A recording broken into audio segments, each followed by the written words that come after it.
How to fix your Textnow app not working. So one simple thing you can check first is, of course, your internet connection. You can switch between Wi-Fi and mobile data, then just reopen your Textnow.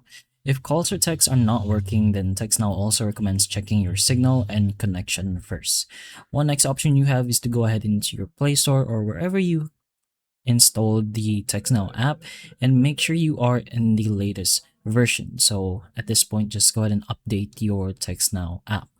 One thing you can also do is go ahead into your device settings, scroll down until you find apps. You can also search for this, but in apps, you're going to have to find the Textnow app. We're also going to go ahead and search for the Textnow app to make this faster.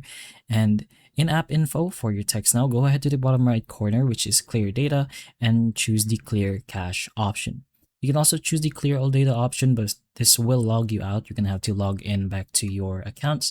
But after that, you can also check your app permissions. So make sure Textnow has permission for microphone, contacts, phones, notifications, and mobile data, or whichever permissions it asks you to allow once you open up the app.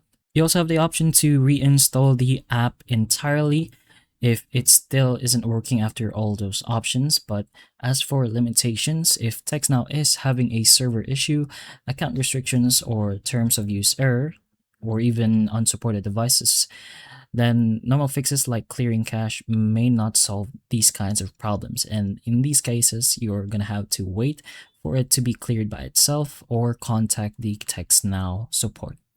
But those are some of your options, so hopefully this video helps. If it can, please like and subscribe for more videos like this, and that's all.